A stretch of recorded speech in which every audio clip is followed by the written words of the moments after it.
universo, as galáxias colidem a 435 mil quilômetros por hora. Tudo acabaria em pedacinhos. Um dia, isto acontecerá com a nossa Via Láctea. Para entender as galáxias, precisamos entender as colisões entre as galáxias. Agora, as colisões mais violentas do nosso universo, quando as galáxias colidem.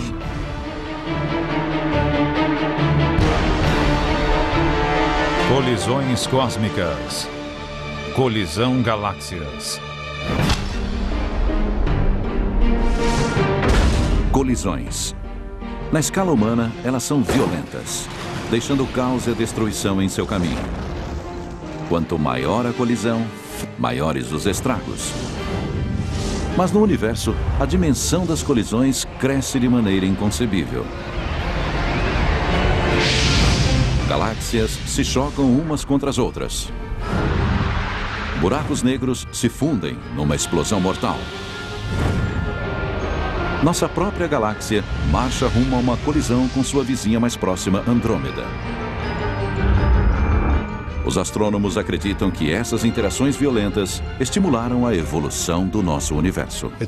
Não foi apenas o curso gradual da evolução que produziu os eventos que vemos hoje e deu forma à natureza do cosmos onde vivemos, mas também as raras e violentas colisões entre duas galáxias, dois buracos negros, duas estrelas. Para algo dar certo no nosso universo, muita coisa tem que dar errado. Como tomarmos conhecimento dessas colisões violentas e o que elas significam para o nosso planeta? A tecnologia nos permite testemunhar a destruição muito além da nossa imaginação e a descobrir a relação desses impactos com nosso universo.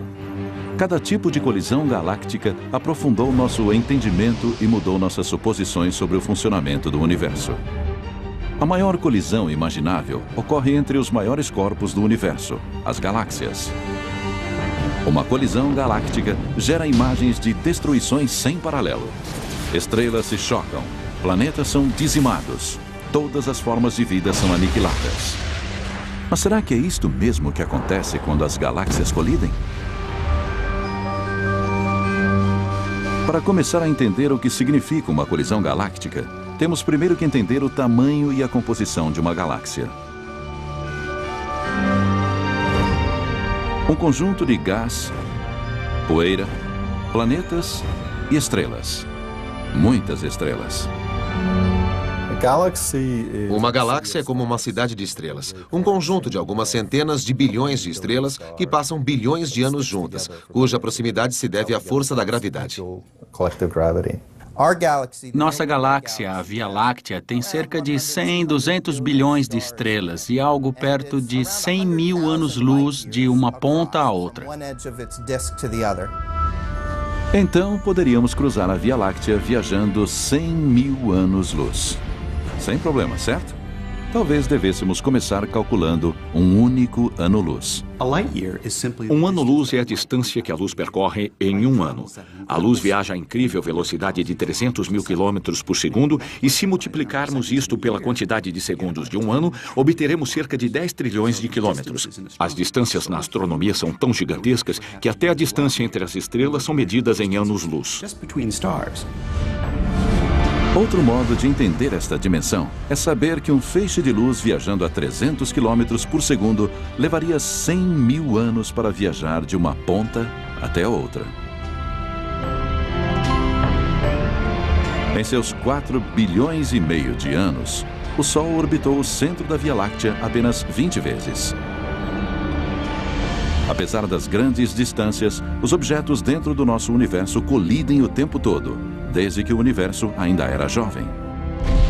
As galáxias começaram a se formar centenas de milhões de anos após o Big Bang, quando agrupamentos de estrelas e gás interestelar se aglutinaram pela ação da gravidade.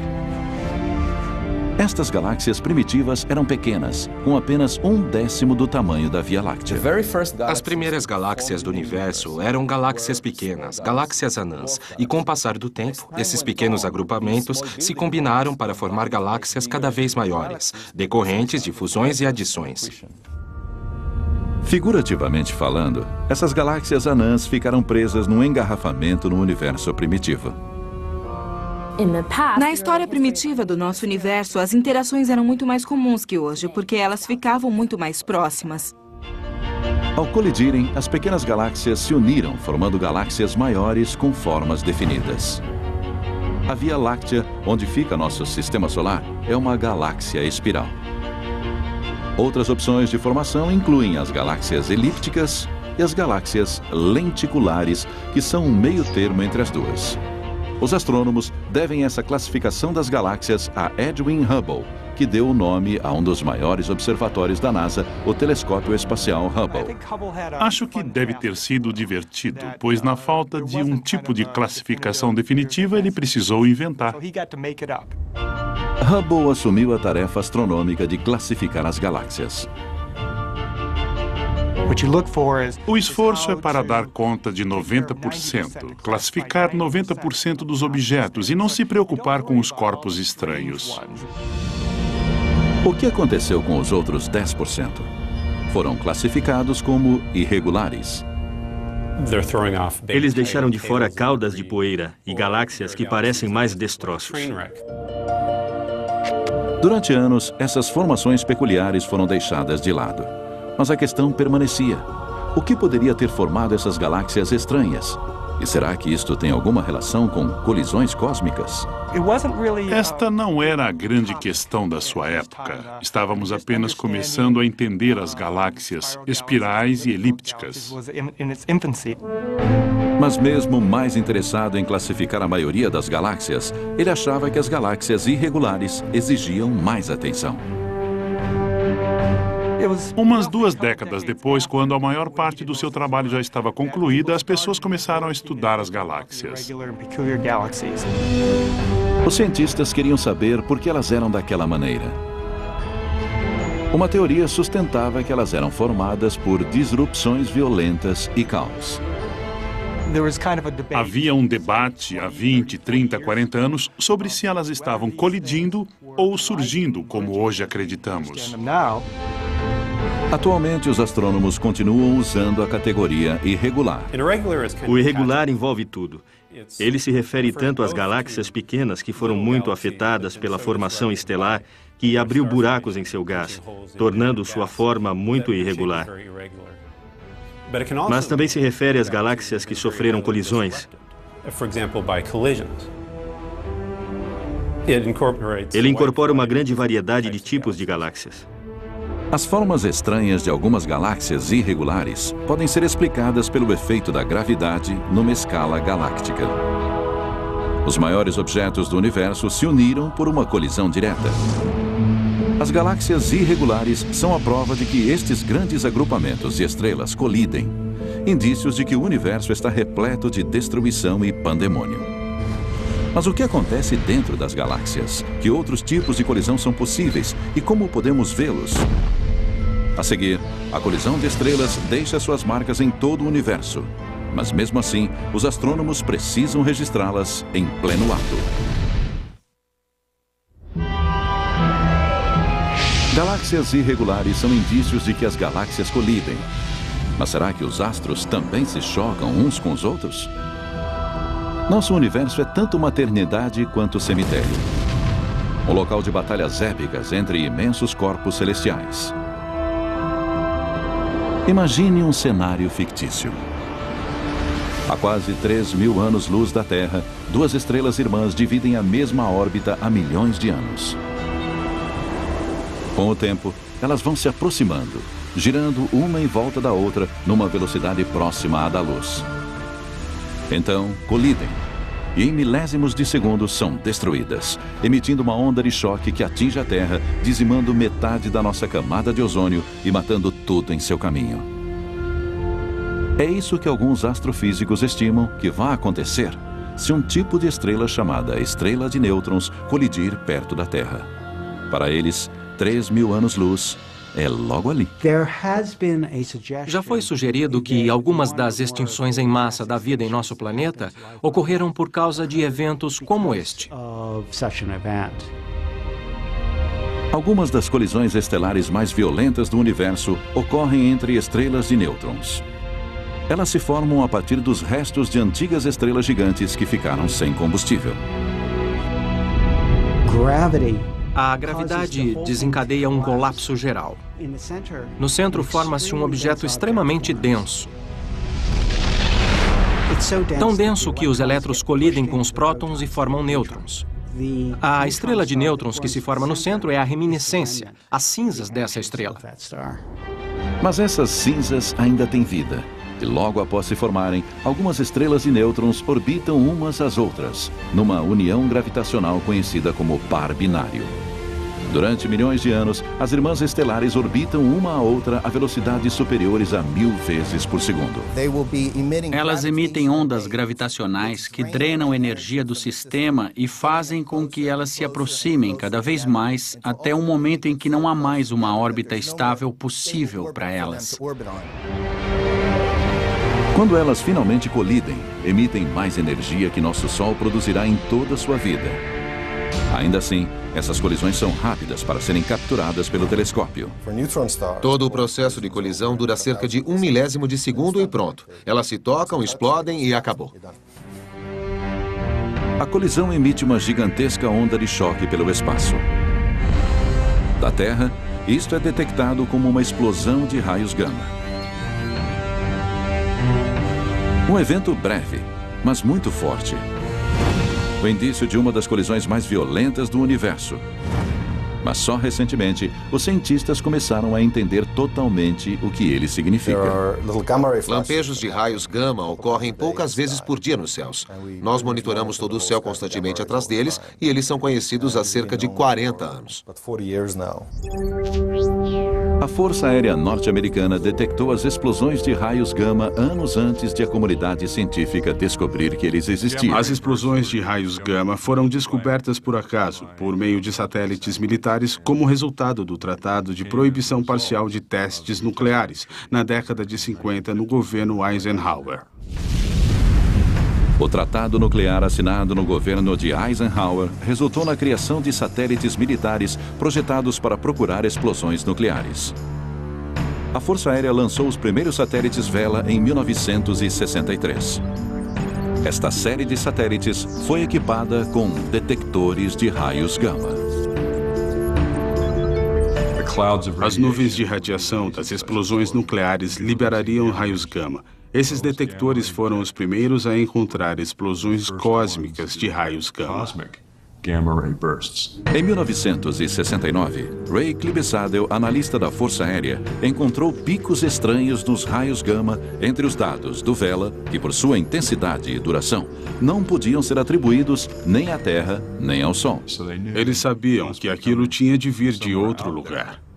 Em 1973, quando Clibsadel finalmente divulgou sua pesquisa num encontro da Sociedade Americana de Astronomia, ele já contava com ao menos 16 explosões de raios gama confirmadas. Mas seriam necessários equipamentos mais sofisticados para observá-las melhor. Em 1991, a NASA lançou o Observatório de Raios Gama Compton, um satélite espacial dedicado a detectar essas explosões. Os cientistas esperavam capturar uma explosão de raios gama em curso para determinar o que eram. Seriam, por acaso, algum tipo de colisão cósmica? O Observatório de Raios Gama Compton detectou cerca de 2.000 explosões de raios gama e estabeleceu que elas aconteciam ininterruptamente. Mas o melhor era que aquele era um meio para identificar a explosão de raios gama e conseguiram uma imagem de telescópio, já que desaparecem muito rápido. A explosão de raio gama se esvai em poucos dias. 5, 4, 3, 2, 1. A nave espacial Swift da NASA foi lançada numa missão para estudar as explosões de raios gama no universo. Em 2004, a NASA lançou o telescópio Swift para rastrear e estudar melhor as explosões de raios gama. O Swift é um satélite com um grande detector de raios gama que é relativamente bom em descobrir a direção da qual eles são emitidos.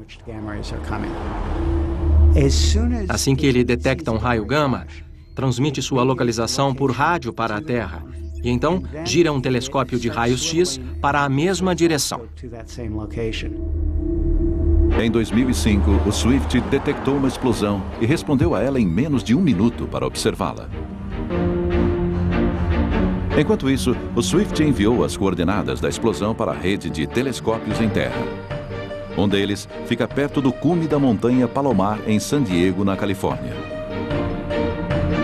O Observatório Palomar combinou seus dados com cálculos de mais de 10 outras instituições.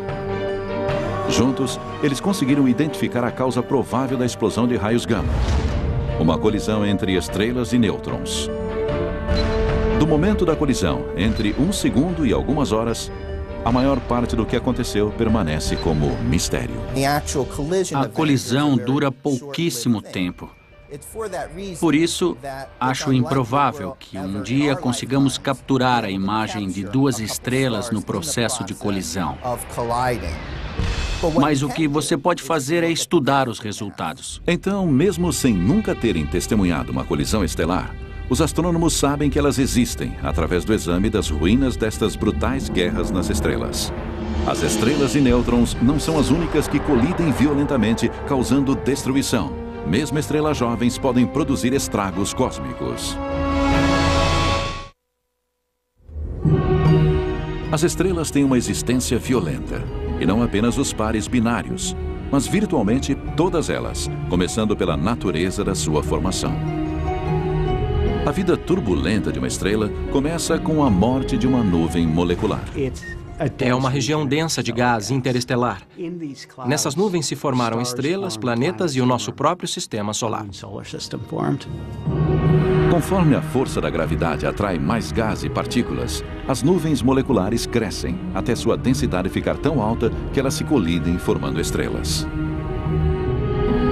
Uma força exterior, como a causada pela colisão de uma nuvem ou das ondas de choque de uma supernova, também podem provocar o colapso das nuvens. Com o colapso, seu centro fica cada vez mais denso e mais quente. Pesquisas recentes mostram que a primeira formação de estrelas ocorreu apenas 100 milhões de anos após o Big Bang. Alguns astrônomos acreditam que essas estrelas ainda podem ser encontradas na nossa Via Láctea. Hoje, os pesquisadores se concentram em grupos compactos de estrelas, chamados aglomerados globulares. Para eles, os aglomerados globulares são lugares ideais para estudar as colisões estelares. Estes densos conjuntos de estrelas funcionam como um campo de batalha estelar. É como andar na rua em meio a uma multidão. A gente se choca com as pessoas. Quando as estrelas estão em meio a um monte de estrelas, elas se chocam. Como há cerca de 100 bilhões de galáxias no universo e cada uma delas contém cerca de 30 aglomerados globulares, o número de colisões estelares pode ser gigantesco.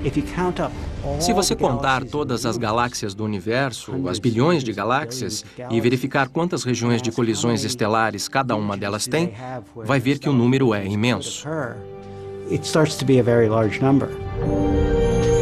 Foi um mistério dentro dos aglomerados globulares que levou os astrônomos a uma de suas maiores descobertas.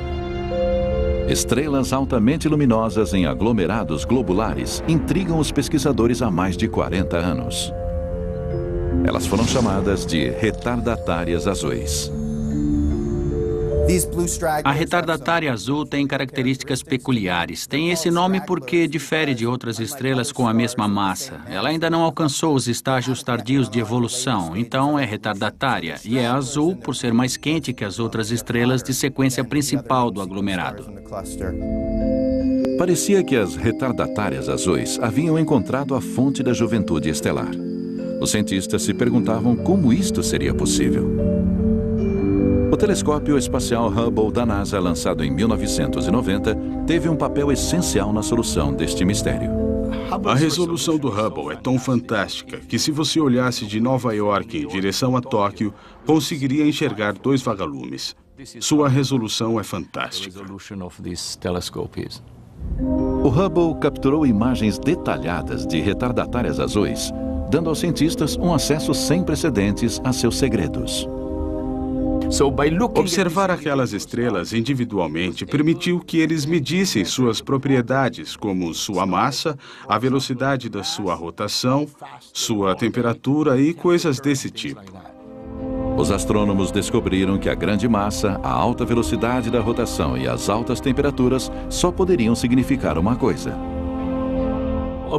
Hoje acreditamos que a retardatária azul é o resultado da fusão de duas estrelas, e essas fusões podem ter acontecido através de colisões diretas, duas estrelas que se chocaram ou duas estrelas que estavam no sistema binário e giravam em torno de sua gravidade central.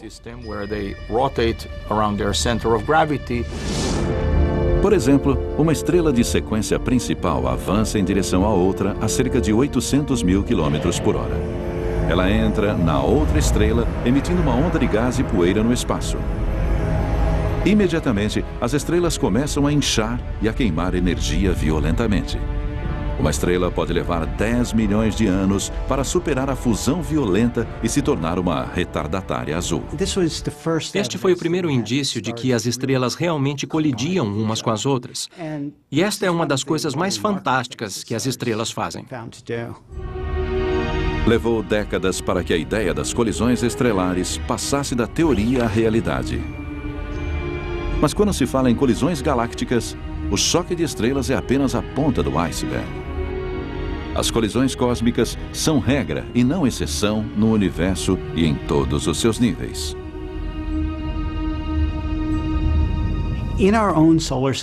Em nosso sistema solar, todos os planetas e corpos que enxergamos foram formados através de colisões. A poeira colide e se transforma em areia, que colide e forma pedrinhas. De pedrinhas para pedregulhos, de rochas para asteroides e de asteroides para planetas. Então, nós mesmos nos originamos das colisões. As galáxias podem ser violentas, palco de mortes, nascimentos e renascimentos. As galáxias colidem, assim como as estrelas dentro das galáxias. Mas há outros objetos que podem se chocar. As colisões cósmicas não estão limitadas a corpos volumosos que se chocam. Às vezes, pode ocorrer uma colisão com jatos de energia, uma energia mortal. Uma radiação letal é emitida por um objeto misterioso supermaciço chamado buraco negro. Um quasar, um feixe luminoso da galáxia Estrela da Morte, segue na direção de uma galáxia vizinha. O que acontece é que esse jato é emitido de um buraco negro e ele acelera, aproximando-se da velocidade da luz. Esse jato atinge uma galáxia que está em seu caminho, destruindo qualquer habitante ou planeta semelhante à Terra dentro da galáxia. Os que estiverem mais perto serão destruídos. Os outros sofrerão danos em sua atmosfera. Estes são verdadeiros sobreviventes de um buraco negro supermaciço. Parece ficção científica, mas é um fato. A sorte da nossa galáxia é que este cataclismo acontecerá no sistema 3C321, que está muito distante de nós, a 1,4 bilhões de anos-luz. Esta foi a primeira vez que os astrônomos observaram o jato de um buraco negro atingir uma galáxia, mas este evento levanta muitas questões, começando com o que é um buraco negro? E será que corremos o risco de sermos atingidos por um raio mortal? Os buracos negros não são buracos, mas sim objetos incrivelmente densos e maciços. Os buracos negros são tão densos e sua atração gravitacional é tão forte que nada consegue escapar deles, nem mesmo a própria luz. Foram necessárias observações de vários telescópios para conseguirmos uma imagem completa deste fenômeno único. Só unindo as informações que cruzam o espectro eletromagnético que podemos começar a estudar os buracos negros com precisão. Parte desta imagem foi captada por este telescópio, o VLA, Very Large Array, no Novo México. Ele é um radiotelescópio composto por 27 antenas parabólicas, cada uma delas com 230 toneladas. As antenas são dispostas no formato de um Y, e cada braço desse Y tem 20 quilômetros de comprimento. Ele é especialmente adaptado para observar buracos negros, como o que existe em nossa galáxia. Aquela coisa é cerca de 4 milhões de vezes mais maciça que o Sol e produz todo tipo de fenômeno. Mas o gás e a poeira entre nós e o buraco negro escondem tudo isso dos telescópios que precisam de luz. A habilidade do VLA em detectar ondas de rádio permite que ele enxergue através da poeira estelar. Radiotelescópios e telescópios de infravermelho são os únicos instrumentos disponíveis para estudar isso. Assim como o telescópio comum coleta ondas de luz para formar uma imagem, nós coletamos ondas de rádio. Ondas ópticas e de comprimento curto não conseguem enxergar as partes internas dessas regiões, mas o rádio pode. Locais que trabalham com ondas compridas, como este, conseguem examinar as partes internas dessas regiões obscurecidas para as outras faixas de ondas. A maioria das galáxias tem buracos negros maciços em seu centro. Eles podem ter uma massa entre 1 milhão e 1 bilhão de vezes maior que o nosso Sol. Apesar de sua massa, a princípio era impossível ver os buracos negros. Então, como descobrimos que eles existiam? A matéria, quando é sugada pelo buraco negro, lembra a água escoando por um ralo de banheira. Ela é puxada e gira, criando atrito que gera calor e luz. E essa luz se torna tão intensa e energética que acaba produzindo raios X. Foi o desaparecimento de objetos neste ralo que levou os astrônomos do século XVIII a sugerirem a existência de uma estrela invisível. Em 1783, o reverendo John Mitchell delineou a ideia de um horizonte de eventos. Ele mostrou que um corpo muito maciço, com uma radiação pequena suficiente, teria uma velocidade de escape igual à velocidade da luz. Ele prenderia a luz e seria invisível, escuro. Este é o conceito do horizonte de eventos. John Wheeler, um colaborador próximo de Albert Einstein, cunhou a expressão buraco negro em 1967. Na época, ainda era uma teoria. Os cientistas ainda não tinham percebido que já haviam encontrado seu primeiro buraco negro. O indício eram os raios-x, uma energia invisível produzida pelos buracos negros. Em 1971, a fonte dos raios-x foi identificada como sendo uma estrela azul maciça e gigantesca. Mais tarde, no mesmo ano, ficamos assombrados ao descobrir que esta estrela óptica tão maciça estava orbitando a fonte dos raios-x numa velocidade muito alta. E isso significava que a massa da fonte dos raios-x era mais que 3 vezes maior que a do nosso Sol. Isso deixou claro que ele era um buraco negro. Possivelmente o maior incentivo para o estudo dos buracos negros veio de outro grande observatório da NASA, o Observatório de Raio-X Chandra. Sempre nos perguntam por que não fazemos astronomia de raio-x em Terra, se é mais arriscado, mais caro e mais difícil colocar o telescópio no espaço.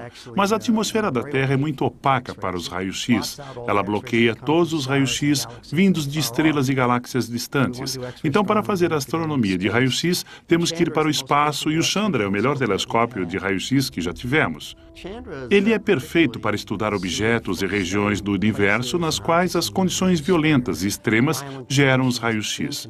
Por exemplo, a matéria que cai num buraco negro, estrelas explodindo em supernovas ou a colisão de galáxias. E o Chandra é especificamente adaptado para estudar essa violência cósmica.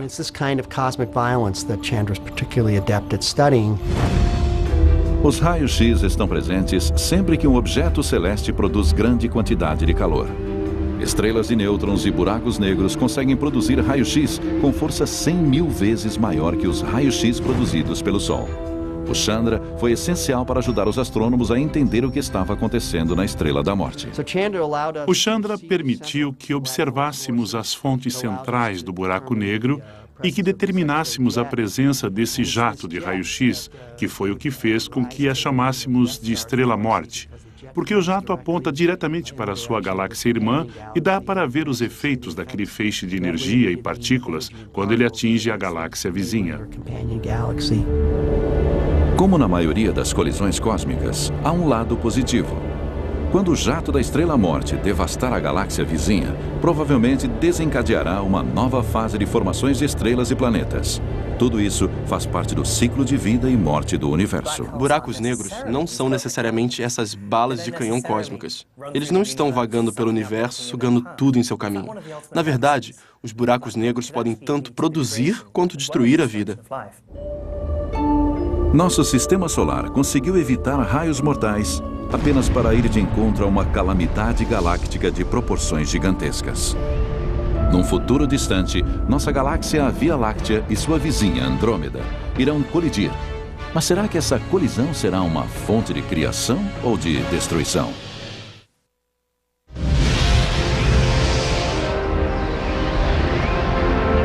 O que significa uma colisão galáctica como esta?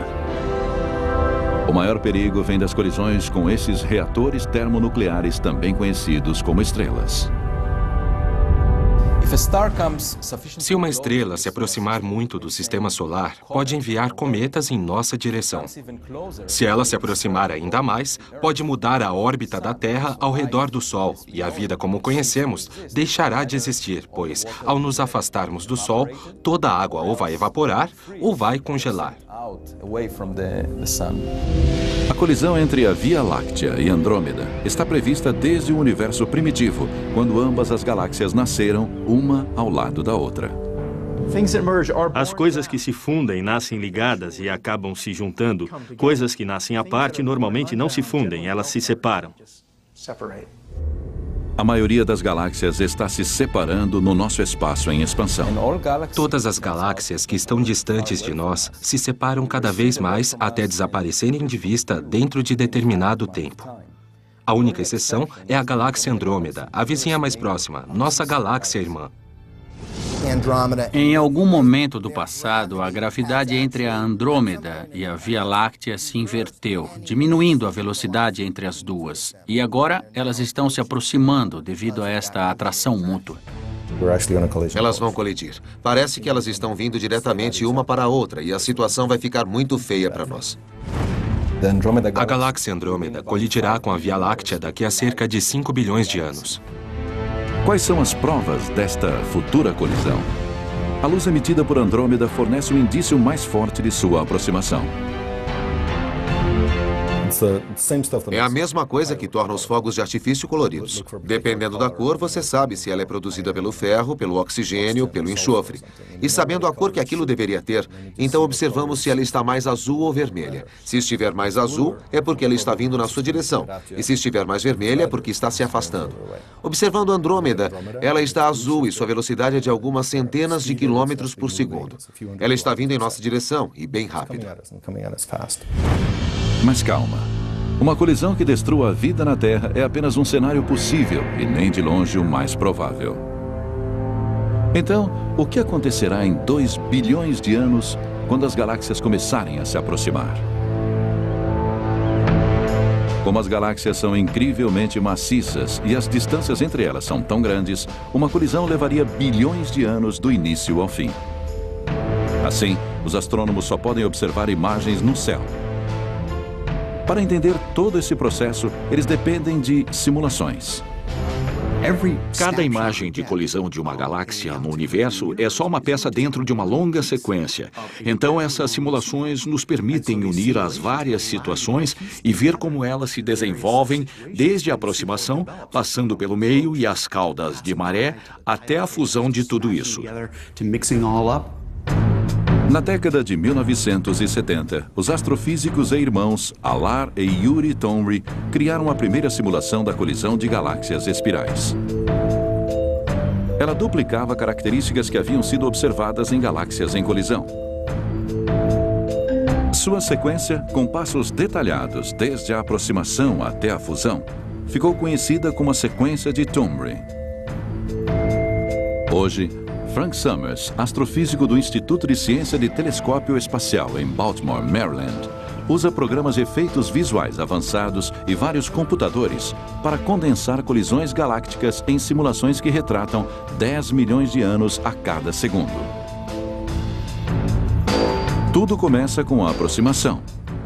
2 galáxias espirais são arrastadas para perto uma da outra. Podemos ver que pouco antes delas colidirem, não há nenhuma distorção da cauda, o que eu achei muito estranho quando vi. Elas são bem simétricas ali, só quando elas começam a expulsar as caudas de maré que entram na sequência Tomry. Podemos observar aqui que primeiro elas passam e depois voltam e se juntam. A simulação mostra a tremenda atração gravitacional entre galáxias espirais em colisão. Vastas fileiras de estrelas e gases, conhecidas como caudas de maré, são jogadas no espaço distante. Este estágio dramático pode ser verificado pelas imagens da colisão de galáxias como as galáxias Antennae e o sistema NGC 4676. Astrônomos preveem que a colisão entre a Andrômeda e a Via Láctea terá o mesmo progresso. As caudas de maré, que são basicamente a periferia da Via Láctea, serão separadas. A Via Láctea é uma galáxia esguia, frágil e delicada. E Andrômeda é maior e mais maciça. Então, quando ela passar por nós, seu campo gravitacional vai rasgar a Via Láctea. Mas quando elas se unirem em 2 bilhões de anos, a aproximação parecerá menos como uma colisão e mais como o balanço de um pêndulo, com o impulso fazendo com que elas passem uma pela outra e a gravidade arrastando-as de volta. Elas continuarão se movendo por causa do impulso e, ao se afastarem, tanto a Andrômeda quanto a Via Láctea vão desacelerar devido à atração gravitacional entre elas. Sua velocidade vai diminuir até que elas voltem e passem novamente uma pela outra. Daqui a 4 bilhões e meio de anos, as galáxias voltarão a se encontrar e desta vez será uma colisão direta. Essas belas estruturas, 2 galáxias espirais, provavelmente serão totalmente destruídas. Elas se tornarão longas caudas de maré e, quando se chocarem, desequilibrando as órbitas de todas as estrelas, teremos uma forma mais elíptica no centro e longas caudas de maré que predominarão por bilhões de anos. A colisão se tornará uma fusão. As partes centrais estão se fundindo e agora temos uma única galáxia no centro. As caudas de maré vão se diluir e cerca de 500 milhões de anos depois, veremos uma única galáxia. Podemos ver como elas se fundem e agora temos só um centro. Aqui há caudas de maré, mas elas tendem a desaparecer com o tempo. E se avançarmos um pouco, teremos apenas um objeto fragmentado que lembra muito uma galáxia elíptica. Os astrônomos especulam se as galáxias elípticas do universo são o produto de colisões como esta.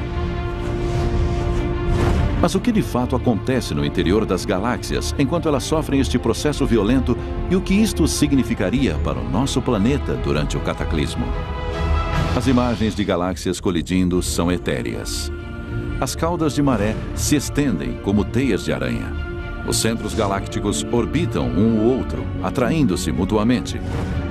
Mas será que estas belas imagens disfarçam uma grande destruição? Estrelas se chocando umas com as outras. Planetas destroçados, luas pulverizadas em poeira espacial. Uma das coisas mais legais das colisões galácticas é que as imensas galáxias se chocam, mas não as estrelas. Temos uma estrela aqui e outra estrela ali, e a distância entre elas é milhões de vezes maior que seu diâmetro. E durante a colisão galáctica, quais são as chances de a Terra ser esmagada? Segundo os astrônomos, muito pequenas. Toda estrela tem algo parecido com um sistema solar em volta. E mesmo o espaço entre elas é muito, muito grande. Tanto que mesmo a probabilidade de um planeta colidir com outro é baixíssima. Mas isto não significa que a Terra esteja totalmente livre do perigo. Há uma chance de cerca de 10% de a Terra ser expelida com o Sol e o Sistema Solar numa dessas caudas de maré. E seríamos mandados para muito longe, a ponto de ter uma visão aérea da nossa galáxia. Então, a maior implicação para nós seria a mudança da órbita do nosso Sol durante a colisão. Estrelas e planetas podem passar uns pelos outros sem incidentes, mas não o gás. Uma colisão galáctica se refere principalmente aos gases. Tanto Andrômeda quanto a Via Láctea têm uma grande quantidade de gás, e todo ele vai se chocar, e isto vai formar imediatamente um monte de estrelas. Provavelmente teremos, eu diria, umas 10 bilhões de estrelas novas, sem demora. Isso é o que chamamos de surto de formação de estrelas, e esta formação feroz de estrelas parece ser um indicador da interação entre as galáxias. Se estivéssemos num planeta dentro de uma dessas galáxias, o céu noturno seria muito impressionante durante este processo. Seria como fogos de artifício, com um monte de estrelas maciças nascendo. Não seria perigoso, a menos que se estivesse numa região onde as estrelas estivessem surgindo. Mas quando as galáxias se combinarem em uma única galáxia elíptica, a velocidade da formação de estrelas irá diminuir. Saímos de uma galáxia comum, batemos numa outra galáxia. Há uma gigantesca formação de estrelas, um surto incrível. Mas depois, num período relativamente curto, o gás cessa, os fogos de artifício param e a galáxia volta a seguir seu caminho. A fusão da Via Láctea com Andrômeda, que em inglês já foi apelidada de Milcômeda por alguns astrônomos, também sofrerá a fusão de seus densos centros, cada um com seu buraco negro. O buraco negro supermaciço de uma galáxia encontra o buraco negro supermaciço de outra galáxia. E eles se juntam, tornam-se um par, a órbita encolhe, eles se fundem e temos um buraco negro supermaciço ainda maior. Este é um processo violento e, durante ele, o gás pode alimentar o buraco negro e produzir um quasar muito brilhante. Mas o maior perigo para a Terra durante o choque entre a Via Láctea e a Andrômeda é algo não relacionado com a colisão. Enquanto a nova galáxia estiver nascendo, nosso Sol estará morrendo. A analogia da vida funciona muito bem para as estrelas. Elas nascem a um ponto onde elas começam convertendo hidrogênio em hélio e extraindo energia. Elas passam pela meia-idade na qual tendem a inchar, ficam mais brilhantes e perto do final de suas vidas mudam impressionantemente. Enquanto o Sol morre, sua fonte de energia, o hidrogênio, vai se esgotando. Ele se tornará uma estrela vermelha gigante. Seu tamanho se estenderá até onde está a órbita atual da Terra, ou seja, seu brilho se estenderá por 150 ou 160 milhões de quilômetros. Isso não é bom para a vida na Terra. A Terra perderá seus oceanos, sua atmosfera, e não será mais um lugar propício para a vida. Se durarmos tanto tempo, daqui a bilhões de anos, já teremos ou colonizado os sistemas estelares próximos ou construído algum tipo de planeta artificial longe do nosso Sol, a uma distância segura. Embora pareça que nossa galáxia possa se tornar um local sem vida, os astrônomos preveem que as condições na nova galáxia serão propícias para a vida. Haverá cerca de 1 trilhão de estrelas na nova galáxia e elas terão planetas. Mesmo que apenas uma pequena fração desses planetas seja habitável, os números são tão altos que, com estimativas bem conservadoras, espera-se que haja vida em algum lugar, senão em diversos lugares nesta nova galáxia.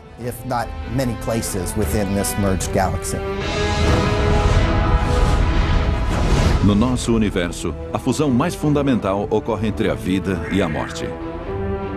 A grande quantidade de colisões entre estrelas, buracos negros e mesmo galáxias representa o mais violento dos eventos que traz consigo o renascimento. Versão brasileira DPN Santos.